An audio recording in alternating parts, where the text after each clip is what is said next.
Bonjour. Je me présente, je suis mademoiselle Ongla Liliane Corinne, habitante du quartier et résidente au quartier Sonko, vice-présidente de l'association Sonko Forever, et je participe pour la première édition du challenge Femmes Sonkotoises. Concernant le thème de cette année, il est porté sur ce que la jeune Sonkotoise peut faire pour contribuer à l'évolution ou au développement de son quartier.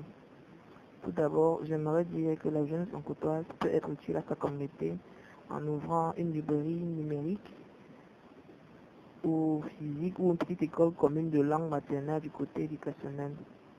Les premiers bénéficiaires de ce projet sont la jeunesse allant de 2 ans à plus.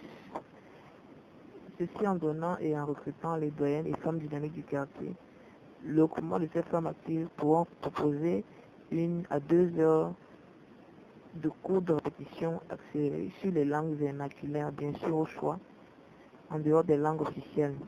Ceci pour lutter efficacement contre le tribalisme sur le plan national et pour renforcer le bien commun qui est la diversité de langues de notre pays, mais surtout le vivre ensemble.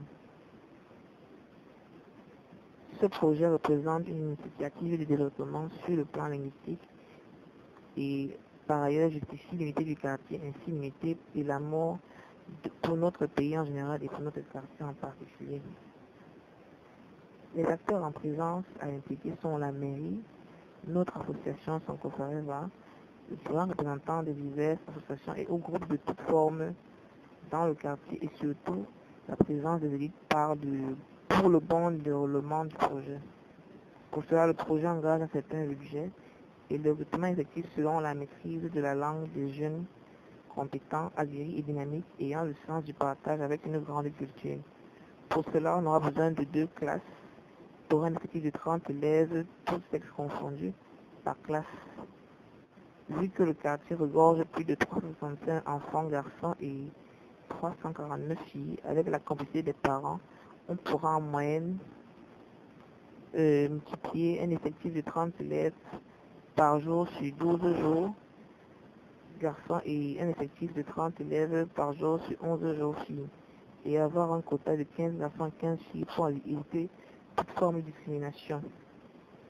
Mon objectif à travers le projet est global, c'est-à-dire quoi? Assurer la bonne éducation de nos enfants, maintenant et pour l'avenir, et spécifique, assainir et entretenir les relations de bonne confiance dans le voisinage. Ceci étant construit, et je pense qu'avec un peu d'effort, ça aboutira. Merci beaucoup.